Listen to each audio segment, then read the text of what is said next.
ध्यान करते हैं तो ध्यान में एक जगह केंद्रित होने से चित्त जड़ता आ जाती है और जड़ता आ जाने से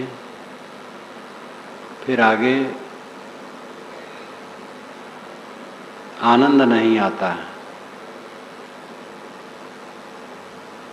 जब चित्त एक जगह केंद्रित होगा तो जड़ता के आने की कोई बात ही नहीं है।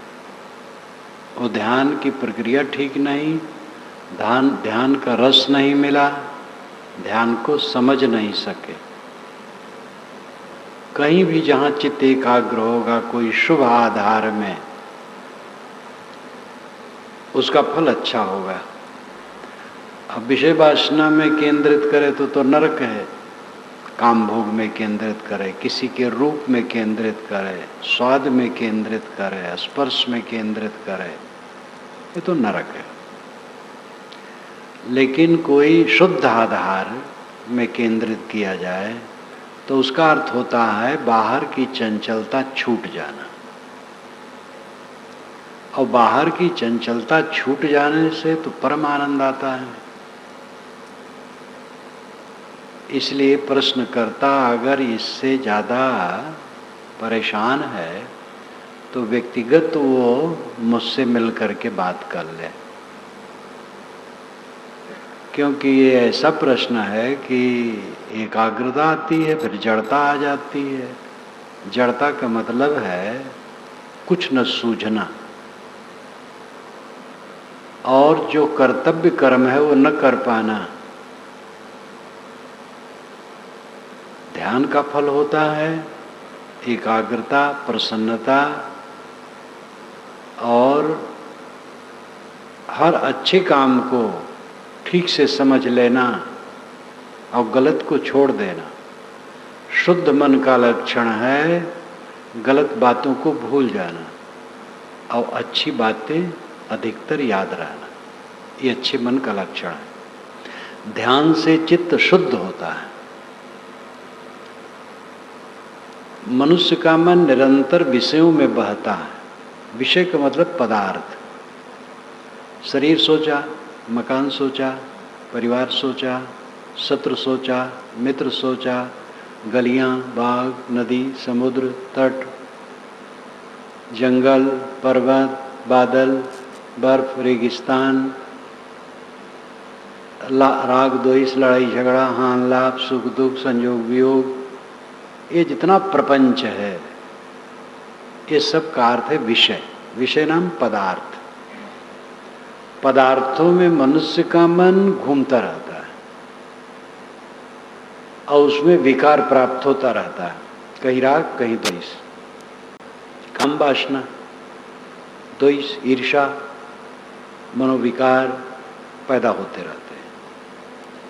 और जब किसी शुद्ध आधार में चित्त को एकाग्र किया जाता है और एकाग्रता दीर्घ काल तक चलती है तो विषयों में ज़्यादा नहीं दौड़ता है।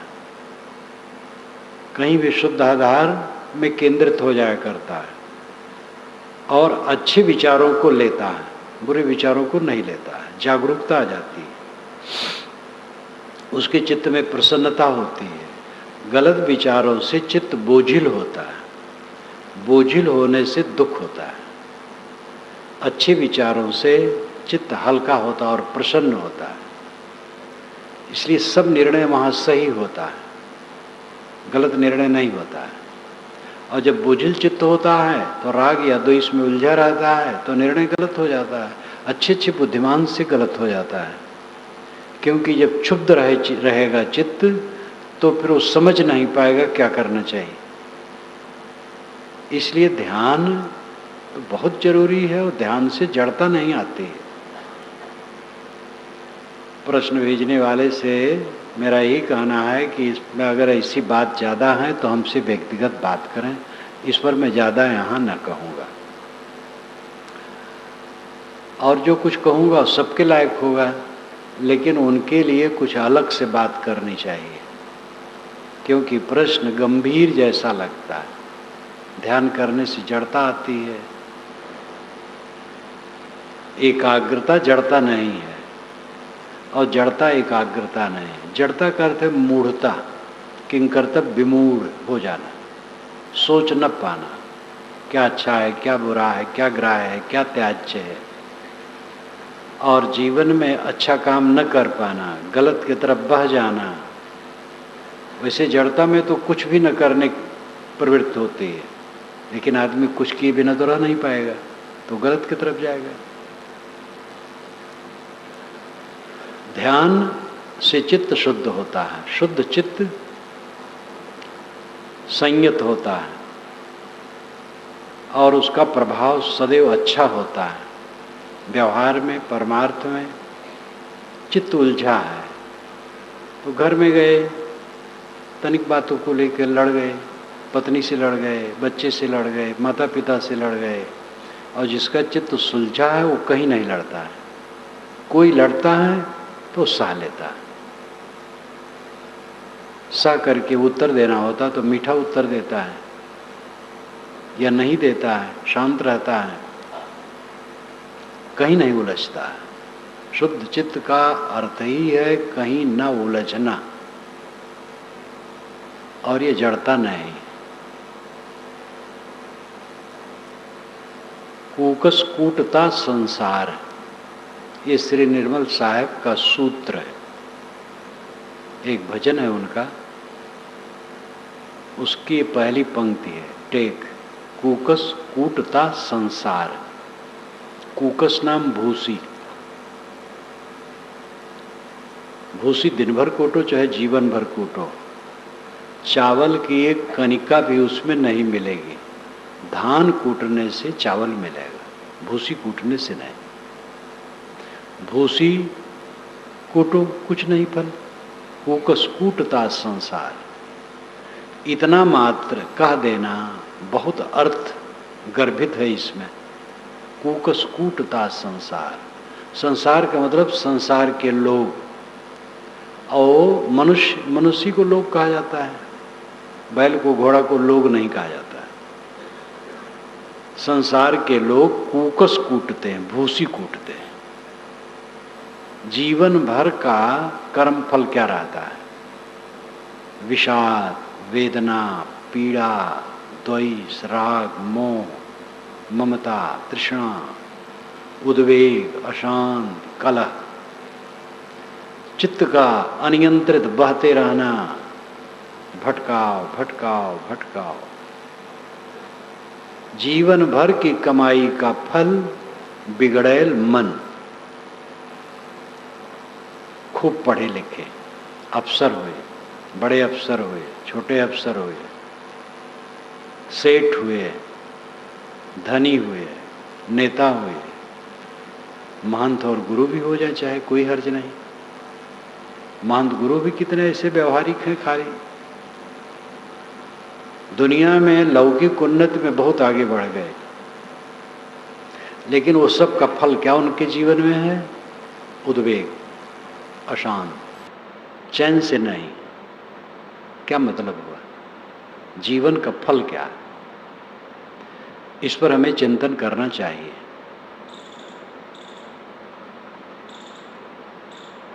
कुछ मजबूरियां हैं उस सब के साथ। कितना ज्ञानी संत हो, अत्यंत विरक्त, कुछ नहीं चाहता है चित्त में, लेकिन भोजन की आवश्यकता होगी, थोड़े से कपड़ों की भी आवश्यकता होगी, सोने की जगह की आवश्यकता होगी और उसमें रक्षा की भी आवश्यकता होगी। मच्छर काटते हैं, वही परेशान करते रहते हैं। अदना जीव मच्छर, वही परेशान करते हैं। कहीं ऐसी ही जगह रहो, हिंसकी जंतु हैं, उनसे सावधान रहना पड़ेगा। जंगल में रहने वाले जहाँ हिंसकी जंतु हैं, वो संतजन अपने ढंग से रहते हैं। जहाँ बर्फानी जगह हैं, एकदम बर्फानी, और जब खूब बर्फ पड़ती है और वे उत्तराखंड छोड़ के इधर नहीं आते, तो वे बर्फ जितना समय पड़ता है उस समय के लिए लकड़ी और चावल दाल इत्यादि वो सब अपनी गुफा में रख लेते हैं। और फिर उसी में रहते हैं, क्योंकि इसी बर्फानी स्थिति में कहीं आना जाना मुश्किल है। हर जगह कहीं भी कोई हो, शरीर की रक्षा करनी पड़ेगी। ये व्यवस्था है। ये तो एक विरक्त की बात मैंने कही। विरक्त तो थोड़े होते हैं, बाकी गृहस्थ हैं, उनका और बवाल है। पत्नी है, बच्चे हैं, माता है, पिता है, भाई है, संबंधी है, सगे हैं, उन सब के बीच में रहना है, उन सब को निभाना है। तो मजबूरियां, कुछ धंधा करना पड़ेगा, जीवन के लिए कुछ उपार्जन करना पड़ेगा, कोई छाया बनानी पड़ेगी, प्रबंध करना पड़ेगा। ये सब मजबूरियां। लेकिन इतने में कहाँ मन रुकता है, तृष्णा बढ़ जाती है और बढ़ती ही जाती है, और उसी में पूरी जिंदगी बर्बाद हो जाती है। अपना काम नहीं होता है। अपना काम विवेक से देखा जाए तो होना चाहिए यही: भोजन, वस्त्र, आवास, शरीर धारण करने की वस्तुओं का उचित प्रबंध हो जाए न्यूनतम। उसके बाद मन को ठीक करना चाहिए। असली काम वही है जिसका मन मज गया, निर्मल हो गया, निर्माण, निष्काम, अंतर्मुख है, उसने सारी संपदा पाई। उसी ने चावल कूटा, भूसी नहीं कूटा। जीवन भर भूसी लोग कूटते हैं। अच्छे अच्छे विद्वानों की मन की पीड़ा, बड़े बड़े विद्वान पीड़ित होकर के अंत में अपनी व्यथा कहते हैं। बहुत लिखा उन्होंने समाज के लिए, लेकिन अपने जीवन के लिए सुने। बहुत धन कमाया, बड़ी बड़ी फैक्ट्रियां लगी, लेकिन अपना जीवन बिलबिला के समाप्त हुआ। बड़े नेता हैं, बड़े गुरु, आचार्य, महंत, मंडलेश्वर, जगत गुरु हैं, बड़ा नाम ग्राम है, अरबपति, लेकिन अंदर असंतुष्ट है। तो सब कोई सब कुकस कूटते हैं, भूसी कूटते हैं। इस पर ध्यान देने की आवश्यकता है। जीवन का फल क्या है, ये हम लोगों को विचारना चाहिए। जीवन का फल है निर्भय सुख। और दुनिया में जिसको सुख माना है वो सुख है ही नहीं, वो पीड़ा है। लेकिन भ्रांति से सुख माना है। सबसे बड़ा दुनिया का सुख क्या है? काम भोग। लेकिन आदमी उस पर स्वयं विश्लेषण करे कि वो सुख कैसे हुआ।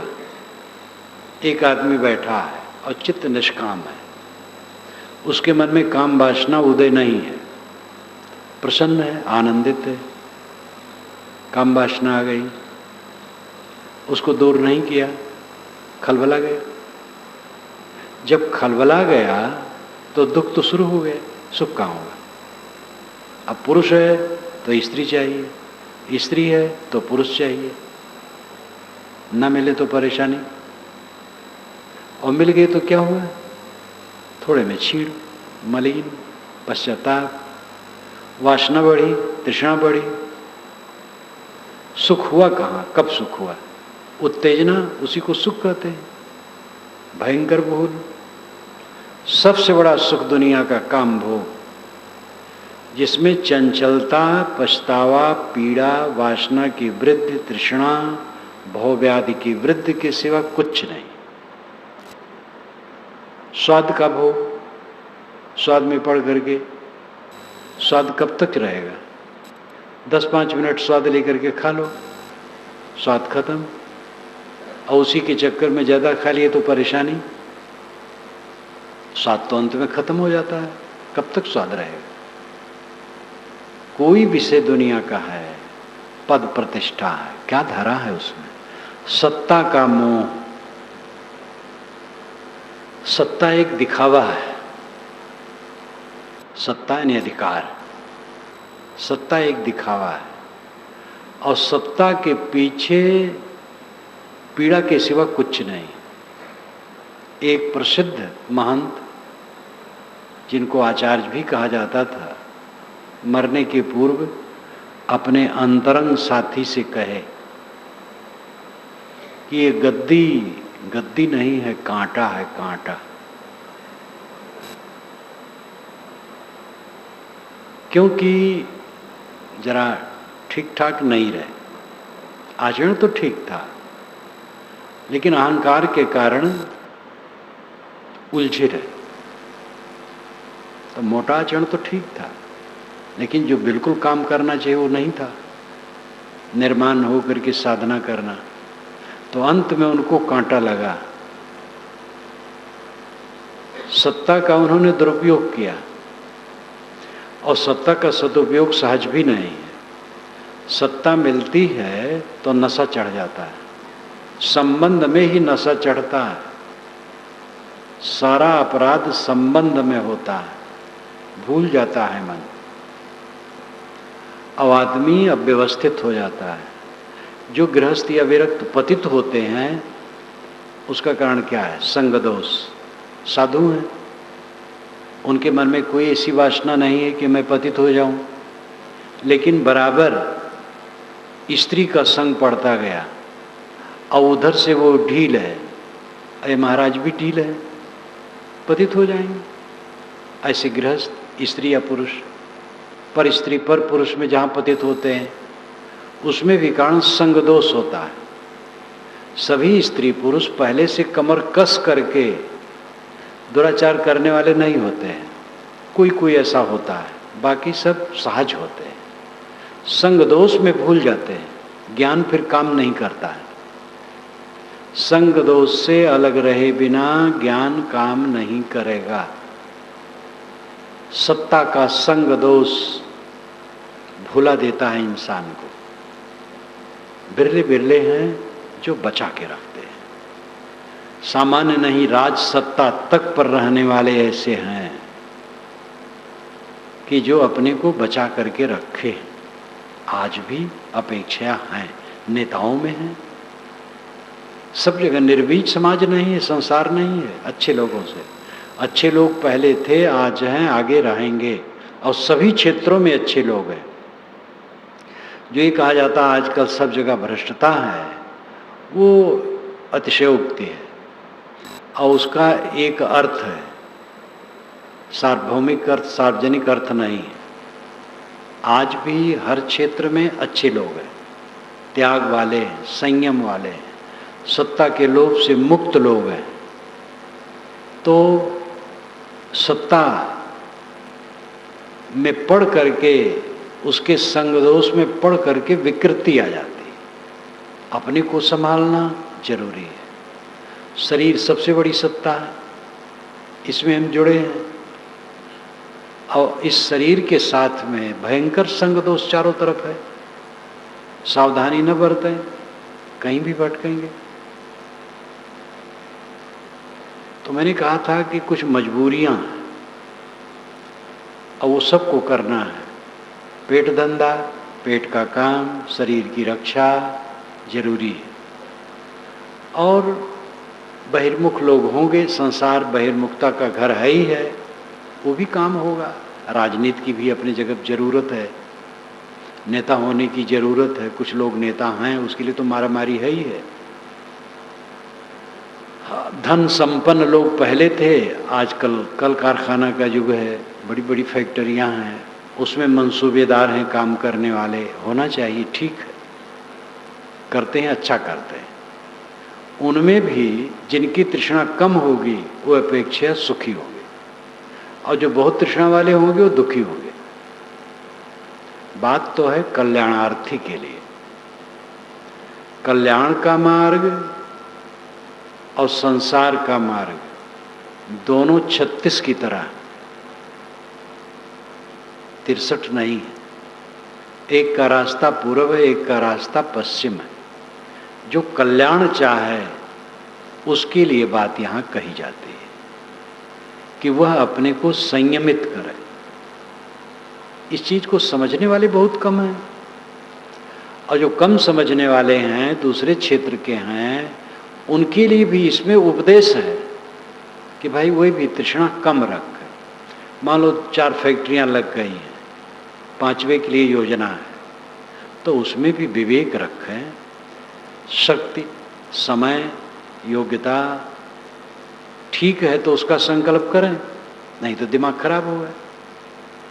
तो वहाँ भी इस साधुता की जरूरत है, तृष्णा त्याग की जरूरत है, संयम की जरूरत है। हर क्षेत्र में इसकी आवश्यकता है।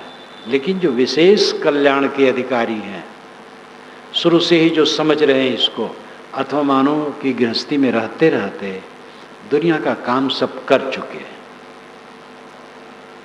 नौकरी में रहे वो पूरा हो गया, या व्यापार में रहे तो अब बाल बच्चे या दूसरे लोग करते हैं, अब रिटायरमेंट का समय है, या और धंधे में रहे, दुनिया का काम तो सब कर चुके हैं, अब अपना काम करना चाहिए, ऐसी सूझ जिनको है उनके लिए, अथवा किसी उम्र में है जो कल्याण को महत्व देते हैं, उनके लिए बात ज़्यादा है कि वह ऐसा काम करें जिससे मन सरल, पवित्र, संयत, अंतर्मुख और समाधि लीन होने के योग्य बने।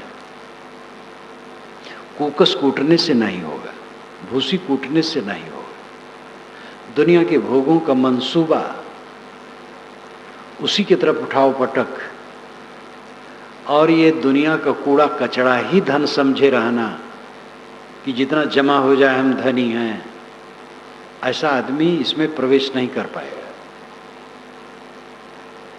जितना हम धन समझते हैं कूड़ा कचड़ा है, शरीर कूड़ा कचड़ा है, इस कूड़ा कचड़ा के लिए कुछ कूड़े कचड़े की जरूरत है, लेकिन उसी में रम जाना, अपना काम भूल जाना, कितना धोखा है। क्यों कमाते हैं? खाने के लिए। क्यों खाते हैं? जीने के लिए। क्यों जीते हैं? इसका पता नहीं है। ये जीवन का सबसे बड़ा धोखा है। कमाओ खाने के लिए, खाओ जीने के लिए, और जियो आत्म उद्धार के लिए। कूकस न कूटें। विचार करके देखा जाए तो बड़े बड़े धनी, बड़े बड़े विद्वान, बड़े बड़े पूज्य जीवन भर चित्त के कलह में पड़े रहते हैं, और अंत में कलह में शरीर छोड़ देते हैं। अभी आज एक बुजुर्ग के विषय में सुना, जो 90 के करीब रहे होंगे, जीवन भर खुद घोर मुकदमेबाज, मुकदमा उनका कभी खत्म नहीं हुआ, शरीर छोड़ दिए। बहुत निकट से उनको जानता हूँ, हमारे प्रेमी भी थे, और अवसाद में शरीर छोड़े। वे तो जीवन भर मुकदमा लड़ते रहे और समझते रहे हम बहुत योग्य हैं, बहुत कुछ कर रहे हैं, जीवन में शांति नहीं। कई बार क्लेश करके कहते थे आप एक पास चला चलो, तो मैं कहूँ रह पाओगे? बात करते थे, कहाँ हमारे पास, कभी भी नहीं आए रहने के लिए एक दिन भी। माइंड बहुत बढ़िया माइंड, ऐसे लोग मेधावी होते, कोई साधारण थोड़े होते हैं। और एक अवसाद में शरीर छोड़े, पीड़ित होकर के जीवन भर उलझे और पीड़ा में मर गए। क्या पाए? कई लोगों को आप लोग भी जानते होंगे, मैं भी जानता हूँ, खूब कमाए, खूब ऐश्वर्य हुआ, उनके जीवन की शुरुआत में बस बिल्कुल थोड़ा मोड़ा था, किसी प्रकार गुजर होता था, लेकिन 30 वर्ष 35 वर्ष की उम्र तक में वो सेट हो गए। 40-50 वर्ष की उम्र में तो बड़े सेट हो गए और खूब करोड़ों की संपत्ति हुई, लेकिन उनको चैन से मैंने कभी नहीं देखा। सब समय हाय हाय हाय। कई बार उनको मैंने डांटा भी, जब डांटू तो हंसने लगे, तो कहें साहब आप सच्चे कहत हो, लेकिन का करी जियरा मानत नहीं। अब जीरा नहीं माना था तो भोगो। आदमी जीवन भर उन्नति करता है और समझे रहा था मैं बड़ी उन्नति कर रहा हूं, खूब गोबर माटी बटोर रहा है, कंकड़ समझता खूब जमा कर रहा है, और वो अपने को खो रहा है।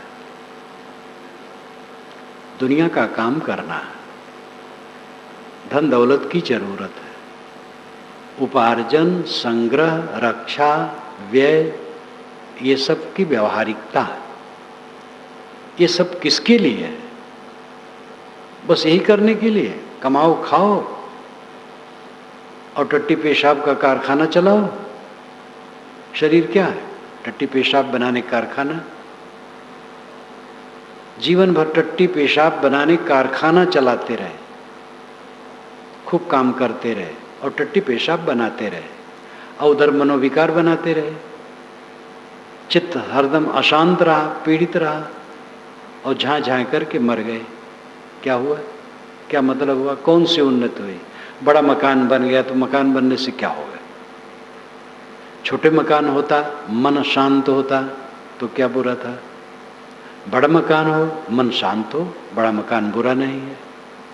बड़े मकान की जरूरत जहां है, बड़ा मकान बन जाए। देखो ध्यान शिविर यहाँ लगता था, बहुत से इसमें ध्यान शिविर वाले साधक जानते हैं, पूर्व तरफ के ध्यान शिविर, ध्यान कक्ष में लगता था जहाँ बीच में खंभे भी पड़ते थे। जो खंभे की आड़ में पड़ जाए बड़े दुखी हो, शिकायत करें, हमें खंभे की आड़ में बैठा दिए, देख नहीं पाते हैं। तो मैंने कहा भाई देखो, अब ऐसा सभागार बन सकता है जिसमें खंभा ना हो, और उसके दूसरे साल ही ये बना और इसके सामान्य स्थिति में भी ध्यान होता रहा। 3 वर्षों से इसमें ध्यान हो रहा है, ये तीसरा वर्ष है। तो इतने बड़े की जरूरत थी, योग्यता थी, बन गया। न योग्यता होती, जरूरत होते हुए वो इसी में चलता। ध्यान होना चाहिए, ध्यान का महत्व होना चाहिए। कितना बढ़िया बन गया, इसका महत्व नहीं। साधारण हो उसमें भी ध्यान रहे, विशेष हो उसमें भी ध्यान रहे। हमारे पास बहुत लोग हों, हमारा मन शांत होना चाहिए। कोई न हो, हमारा मन शांत होना चाहिए। बहुत लोगों से हमारा फायदा क्या हुआ है? मन शांत नहीं तो बस यही कि बड़े गुरु हैं और उनके साथ बड़े अनुगामी हैं, यही दिखावा है, कुछ मतलब रखता है। बहुत अनुगामी हों, मेरा मन शांत नहीं है तो नरक के सिवा कुछ नहीं। मन शांत है, अनुगामी होना ना होना है तो दिखावा है बाहर का।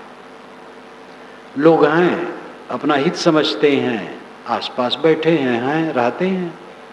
जिनका मन ऐसा होगा यार आनेश ठीक नहीं हो, चले भी जाते हैं। भक्त विरक्त दोनों में जिनका मन होता रहते, जिनका मन होता नहीं रहते हैं। उसमें क्या रखा है? हमारा मन कैसा है, हमारे इर्द गिर्द क्या है, इसका महत्व नहीं। हम क्या है, इसका महत्व है। हमारे पास ये चीज है, वो चीज है, इसका महत्व नहीं। हम क्या? अपने पर ध्यान नहीं है, किंतु जो अपने पास चीजें हैं उस पर ध्यान है। इसलिए दिशा विपरीत है, सब कूकस कूटते, भूसी कूटते हैं। जीवन भर उन्नत उन्नत बड़ाई, यही इतनी बड़ी जमीन, इतना बड़ा मकान, इतने अनुगामी, इतने बड़े बाबा, इतने बड़े गृहस्थ, इतने बाल बच्चे, इतना बड़ा बड़ा पद पर रहे जीवन में, ऐसा किए वैसा किए, बस इसी में मनुष्य का चित्त रहता है। ये सब कूकस कूटना है। यही कर्तव्य की दृष्टि से हो तो ठीक है, कर्तव्य तो सबको करने हैं, लेकिन मुख्य उद्देश्य अपना स्थिर करना चाहिए कि क्या है। क्या मनुष्य जीवन के उद्देश्य को स्थिर करना है? पहचानना है, केवल स्थिर है। जीवन वृत्त में स्थिर करना पड़ता है। आप क्या करेंगे? खेती में लगेंगे कि व्यवसाय में लगेंगे कि कहीं नौकरी खोजेंगे कि किसी कला में लगेंगे कि वकालत करेंगे कि डॉक्टरी करेंगे? जीवन गुजर के विषय में स्थिर करना पड़ता है उद्देश्य। कि हम क्या काम करेंगे। लेकिन जीवन का उद्देश्य स्थिर नहीं करना है, पहचानना है। जीवन का उद्देश्य स्वाभाविक स्थिर है। वो क्या है? दुख बिल्कुल न हो, दुख से मुलाकात हमसे कभी न हो, केवल सुख सुख हो, निर्भय सुख। ये जीवन का स्थिर उद्देश्य है, स्वाभाविक उद्देश्य है। इस उद्देश्य को पहचानना चाहिए। और ये उद्देश्य कैसे सफल होगा, इस पर चिंतन करना चाहिए। उद्विग्न चित्त में ये दशा नहीं आएगी। और उद्विग्न चित्त तब तक रहेगा जब तक हम दुनिया से कुछ चाहेंगे। इस सूक्ष्मता से आप देख लीजिए। आप कहें कि महाराज ये तो ऐसा प्रश्न है कि काम धंधा छोड़ दे। कुछ तो चाहते हैं, पैसा चाहते हैं तो व्यवसाय करते हैं, खेती करते हैं, नौकरी करते हैं। तो इसके लिए तो पहले कहा गया ये तो जरूरी है। चाहने की क्या जरूरत है? खेती करो, जम के करो। मैं तो कहता हूँ कि जो किसान गोबर माटी ठंडी गर्मी से डरेगा वो किसान नहीं है। जिसको हल जोतने में, बीज बोने में, निराई करने में, बियासी करने में, उसके लुआई मिजाई करने में कष्ट लगता है, वो किसान नहीं। उसमें आनंद जिसको लगे वो किसान है। नौकरी करते हो तो शौक से करो, पूजा समझो। नौकरी का पेशा, टाइम से जाओ, टाइम तक जम के काम करो। ऐसे भी नौकरी करने वाले मुझे मिले हैं जो टाइम से अतिरिक्त काम करते थे और उनको अतिरिक्त का कुछ नहीं मिलता था, लेकिन उनको ऐसा शौक था, ऐसी प्रसन्नता उनको थी, वो प्रशंसित हुए। अंदर तो खुश थे ही। कोई काम करो, मिट्टी की दुकान करो, सोना समझो, जम के करो, वो मिट्टी की दुकान सोना हो जाएगी। सोने की दुकान करो लापरवाही से, वो मिट्टी हो जाएगी। साधना में जब तक रस न लगे वो साधक नहीं है। कोई भी साधना हो, ये भी साधना है। दुकान करना साधना है, किसी कला में काम करना साधना है। हर जीवन धंधा साधना है और उसमें दिलचस्पी होनी चाहिए। काम करो, चाहने से कहीं होता है। काम करो, फल उसका जो स्वाभाविक होगा अपने आप आएगा। व्यापार में आप 1000 रुपया रोज कमाते हैं तो चाहने से उसमें 2000 नहीं हो जाएगा। काम करो, ताना बाना बढ़ जाए, मेहनत करते रहो, 2000 भी आएगा, 10,000 भी आएगा, और भी आएगा। चाहने से नहीं होता है, करने से होता है। और उसमें भी लिमिट है। करने से भी बिल्कुल होता ही नहीं जाएगा, रुकावट है, फिर कहीं रुकना पड़ेगा। इसको भी देखने की जरूरत है। चाह चाह करके जी जलता है। जिस क्षेत्र में रहो काम करो अपना, और जो उसमें उपलब्ध हो संतुष्ट रहो, तब मन का उद्वेग नहीं होगा। और जहां रहोगे लंबा लंबा फल, ये मिल जाए, वो मिल जाए, वो मिल जाए, चित्त जलता रहेगा। उद्वेग वाले मन में सुख नहीं होता है। आसपास के लोग जितने हैं सबके स्वभाव अलग अलग हैं, विचार अलग अलग हैं, गुणकर्म अलग अलग हैं, योग्यता अलग अलग है। एक ही बात को दो व्यक्ति दो ढंग से सोचते हैं और दोनों व्यक्ति एक दूसरे को पूरा हर बात में नहीं समझ पाते हैं, इसलिए भ्रम भी होता है। ऐसी विभिन्नता में हम जी रहे हैं। वहाँ सहन किए बिना, क्षमा किए बिना, गम खाए बिना, एक दूसरे को समझे समझाए बिना किसी का चित्त उद्वेग शून्य नहीं हो सकता है। उद्वेग के सब कारण हैं। पहला कारण मैंने धन के लिए कहा। इतना चाहते हो, चाहने से धन नहीं मिलता है। मेहनत करो, भाग्य भी कोई चीज है, प्रारब्ध भी कोई चीज है। भाग्य, तकदीर, प्रारब्ध, अनेक शब्द कहते हैं, लेकिन वो अदृश्य है। उस पर सोना नहीं चाहिए, मेहनत करना चाहिए। लेकिन भाग्य कोई चीज है, भाग्य अदृश्य है, जो होगा सो होगा, उसकी चिंता छोड़ दो, काम करो। और काम करने पर, मेहनत करने पर जो मिले उसमें संतुष्ट रहो, तब उद्वेग नहीं होगा। और फल की लंबी लंबी इच्छा रहेगी तो कभी शांति नहीं मिलेगी। दूसरी बात है मनुष्यों का, चाहे कहीं भी गृहस्थी में हो चाहे विरक्ति में हो। गृहस्थी में है तो वहाँ ज़्यादा व्यवस्था है, 4 लड़के हैं, सब लड़कों के अपने अपने बाल बच्चे हैं, सबका अपना स्वार्थ है और उसमें खींचतान बहुत। सब अपने बच्चों के लिए सोचते हैं हमारे बच्चे के लिए ज़्यादा हो जाए, तो अगर विवेक नहीं तो मारामारी ज़्यादा होगी। विरक्त में है, कोई बाल बच्चे नहीं है, न किसी बच्चे की शादी करना है, न उसके लिए गहना कपड़ा, न उसके लिए कोई मकान बनाना है, तो ये सब चक्कर नहीं है। लेकिन स्वभाव यहाँ भी है, अहंकार यहाँ भी है,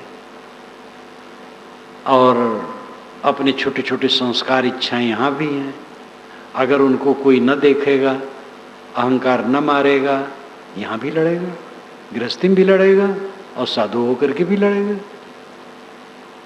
जब क्षमा करेगा, गम खाएगा, संतोष रखेगा, एक दूसरे के स्वभाव को समझने की चेष्टा करेगा और दूसरे की बात सोच करके तब टिप्पणी करनी चाहिए। किस विचार से किसी ने क्या कहा, हमने उसका उल्टा अर्थ लगाया और भड़क गए, ये समझदारी नहीं। ये सबसे अधिक संवेदनशील है। लौकिक वस्तुएं जो रुपए पैसे हैं उसका समाधान तो हो जाता है, लेकिन ये स्वभाव का समाधान बड़ा कठिन है, क्योंकि सबके सांप है, सबके अंदर। काला सर्प शरीर में खाइन सब जग झारी, बिरले तेजन वाची हैं राम ही भजे बिचारी। ये कबीर साहब की साखी बीचक की है। काला सर्प सबके अंदर में बसा है। काला सर्प क्या है? अहंकार, कामना, ये काला सर्प है।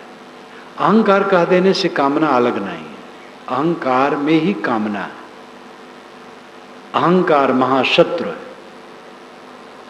काला सर्प शरीर में खाइन सब जग झारी, जगत के सभी लोगों को झार झारा उसने खा लिया। अपने अहंकार को मार करके ही लोगों में समता से जिया जा सकता है। सिर झुकाना है, नहीं झुकाओगे मजबूर होके झुकाओगे। 2 आदमी लड़ गए, नहीं सह पाए, मारामारी हो गई, पुलिस आई, जेल में डाल दी, मुकदमा चला, जमानत मुचलका से छूटे। अब गवाही सफाई के पीछे दोनों परेशान, उधर पुलिस की सिफारिश कर रहे हैं, गवाही और सफाई देने वालों की सिफारिश कर रहे हैं, परेशान हैं, धन खर्च हो रहा है, तनाव है, एक दूसरे के लिए मारामारी भी संस्कार है। क्या फायदा हुआ? पहले सिर झुका लेते। जितने मुकदमे चलते हैं उनमें अधिकतम मुकदमे अहंकार के कारण हैं, और मुकदमे से अलावा जो मुकदमा है सबके स्वभाव जनित, वो तो सबको जला ही रहा है। बिना समता, क्षमा, गम, संतोष के मनुष्यों के बीच में सुख से नहीं रह सकते, उद्वेग शून्य नहीं हो सकते।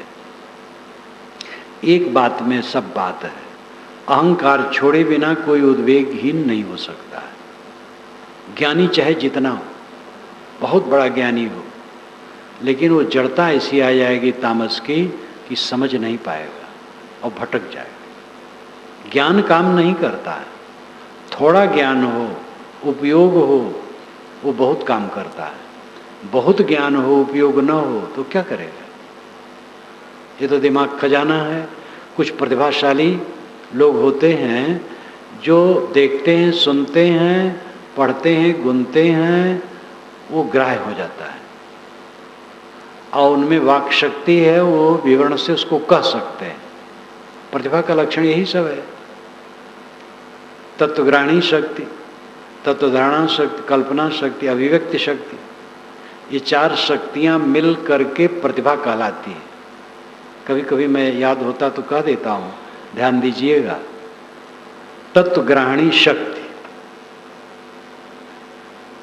तत्व यानी जो सत्यता है हर क्षेत्र की, उसको समझ लेने की क्षमता। किताब पढ़ करके, और ये विशाल संसार तो महाकिताब है, घटनाएं देख करके, संबंध में आकर तमाम क्रियाएं होती हैं, सब में से प्रतिभाशाली लोग तत्व ग्रहण करते रहते हैं, ज्ञान ग्रहण करते रहते हैं। तत्व ग्रहणी शक्ति और तत्व धारणा शक्ति, जो ग्रहण हो जाए वो धारण हो जाए, भूल न जाए। और कल्पना शक्ति, उसको विस्तृत कर ले, मूल वस्तु जान करके उसको व्याख्यायित करने के लिए सांगोपांग कर ले। और अभिव्यक्ति शक्ति, वाणी से स्पष्ट रूप में कह ले। ये चारों शक्तियां जिसके पास हैं वो प्रतिभावान कहा जाता है। तो प्रतिभा होने से ज्ञान का खजाना दिमाग हो जाता है, और फिर खूब प्रवचन भी हो सकता है, लेखन भी हो सकता है, लेकिन आचरण में तब उतरेगा जब अहंकार छोड़ा जाए। ये बिल्कुल अलग चीज है। अहंकार छोड़ना अलग चीज है और ज्ञान का भंडार होना अलग चीज है। थोड़ा ही ज्ञान है, काम भर का है, और कोई अहंकार को अपने मांचता है तो जल्दी वो कृतार्थ हो जाएगा। और ज्ञान का भंडार जीवन भर बना रहे, अहंकार न मारे तो छूछे छूछे चले जाएगा। उसका ज्ञान उसके लिए बोझा हो जाएगा और उसको रुलाएगा, उल्टा हो जाएगा। ज्ञानम सताम सताम मानमदादिनाशनम किसाचितम तन्मदमान कारणम स्थानम विविक्तम यमनाम विमुक्तया कामातुराणाम मति काम कारणम। सतपात्र में ज्ञान मान मद का नाशक होता है। जो सतपात्र है उसमें ज्ञान हो तो मान मद को नष्ट करके शीतलता देता है।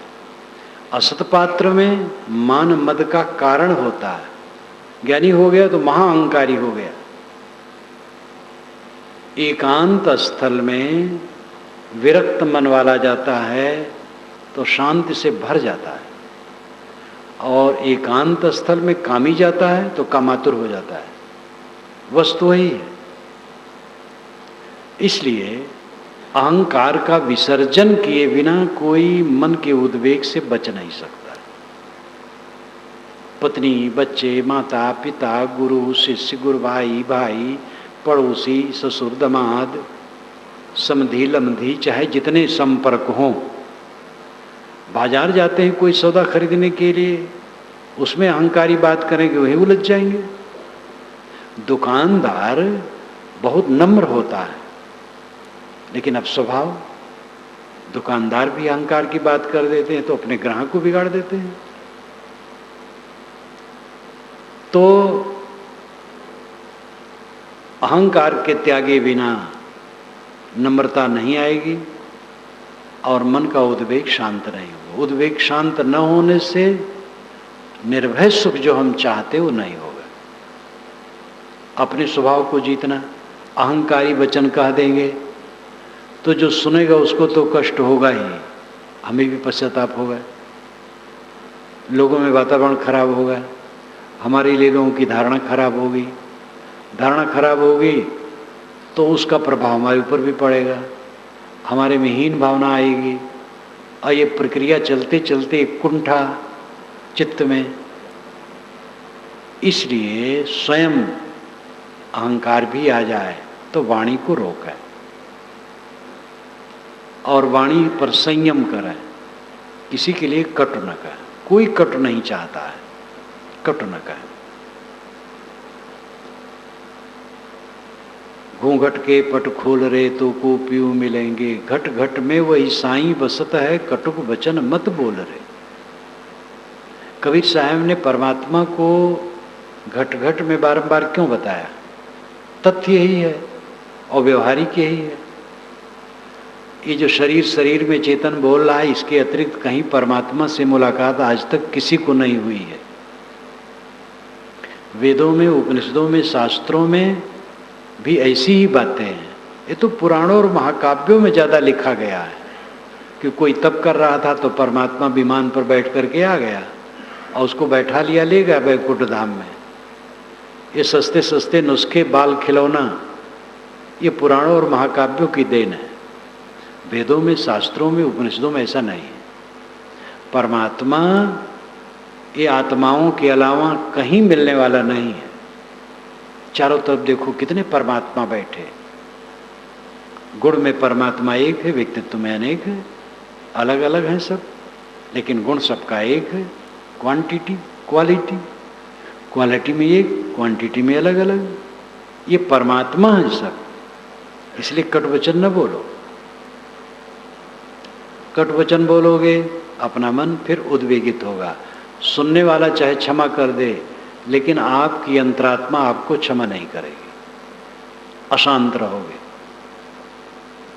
दुख उत्पन्न होता है अपने गलत आचरण, गलत व्यवहार, गलत समझ से। उसको ठीक करना है। लेकिन हम कुकस कूटते हैं, उन्नति करते हैं। नोट गिनना ही मालूम होता जीवन का फल है। एक बूढ़े, बच्चे जवान जवान, जिसके बच्चे के बच्चे, लेकिन शाम को वही नोट गिने तो बच्चे विनोद करें। पिताजी को नोट गिनने में बड़ा रस लगता है। अब तृष्णा, जब रिटायरमेंट का समय हो तब तो होश करना चाहिए, लेकिन तब भी होश नहीं करते हैं। अपने को बदलने की चेष्टा करो। कुकस न कूटो, भूसी न कूटो। चावल कूटो, धान कूटो जिससे चावल निकले। वही कर्म है जिस कर्म के परिणाम में शांति हो। वही वार्ता है जिसके परिणाम में शांति हो। वही संगत है जिसकी संगत का परिणाम शांति हो। वही खाना है, खाने के बाद शांति लगे, आनंद लगे। अब लोग बस खा लिए फिर पीछे कूदते हैं।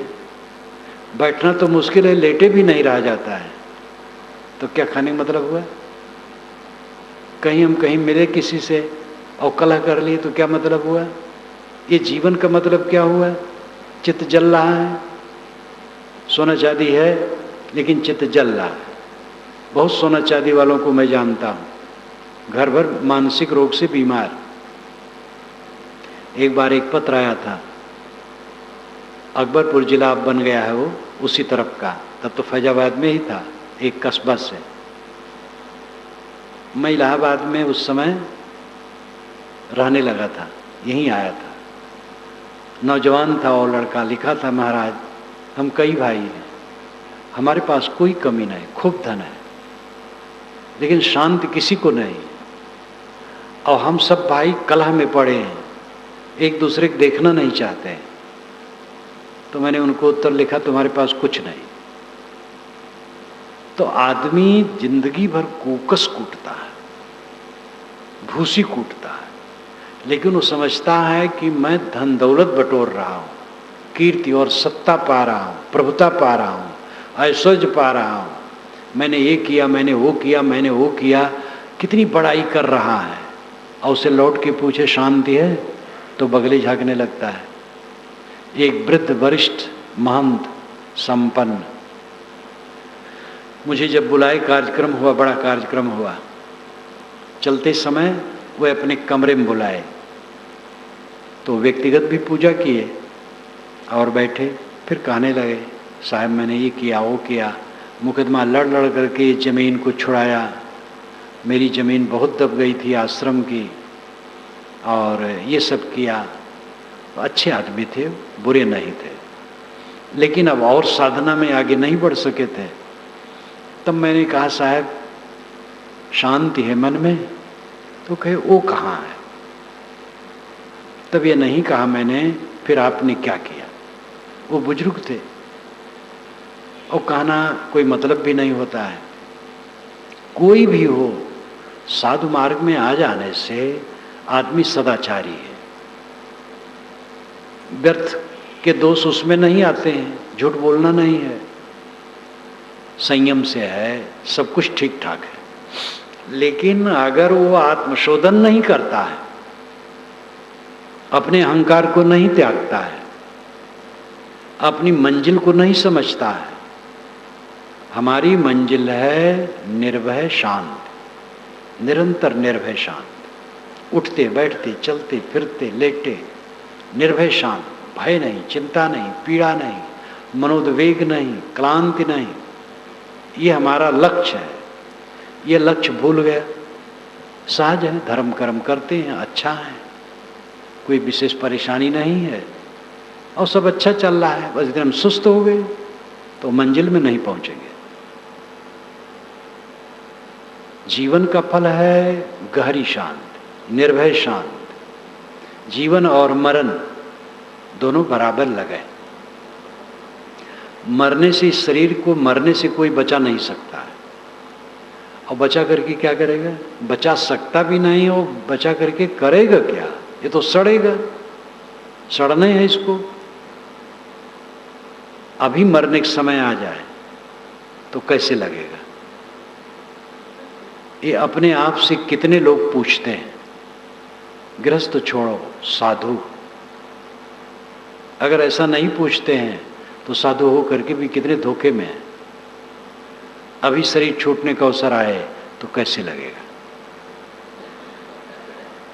ऐसी स्थिति होनी चाहिए चित्त की कि कुछ छूटना नहीं है। जीवन मरण बराबर है। जीवन कुछ नहीं है और मरना कुछ नहीं। मैं शुद्ध चेतन हूं, मेरे में जीवन मरण नहीं है। एक रस, निर्विकार, निर्मल। ये शरीर का संबंध है, सांस चल रही, सांस निकल जाएगी, बस खत्म। मुझे न मरना है न जीना है, मैं जो हूं सो हूं। सांस चलती है, दुनिया का तमाशा देख रहा हूं। सांस खत्म हो गई, दुनिया का तमाशा ओझल। और दुनिया का तमाशा तो रोज रोज ओझल होता है गाड़ी नींद में। अभी दोपहर में ही भोजन के बाद सो गया था, कुछ पता नहीं था। जब नींद खुली तब लगा कि दुनिया है सामने। ऐसी स्थित चित्त की होनी चाहिए कि वो अभेद्य किला बन जाए, उसमें दुख कहीं से घुस न पावे। परम शांत, परम निर्भयता, ये जीवन का फल है। साधु के जीवन का फल है नहीं, मनुष्य के जीवन का फल है। इसीलिए लोग गृहस्थ भक्त होते हैं और साधु होते हैं। साधु भगत गृहस्थ का भेद नहीं है, स्त्री पुरुष का भेद नहीं है। सबका लक्ष्य एक ही है, सुख।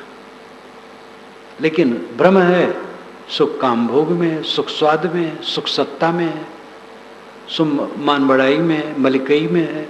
हमारी बात सम्मान है, इसमें हम सुख माने बैठे हैं। हम चौधराना गांठ सके दूसरे पर और उसी के लिए मारा मारी है, हाय हत्या है। तो भटकना है और कुछ नहीं, यही भूसी कूटना है। ऐसा काम हमारा होना चाहिए सुबह से शाम तक और जीवन भर, जिसका परिणाम शांति हो, उद्वेग शून्यता की स्थिति हो। और अहंकार से, कामना से, चाहना से ये नहीं होगा। अहंकार को मारें, कामनाओं को वश में करें, अंतर्मुख हों, तब ये दशा आएगी।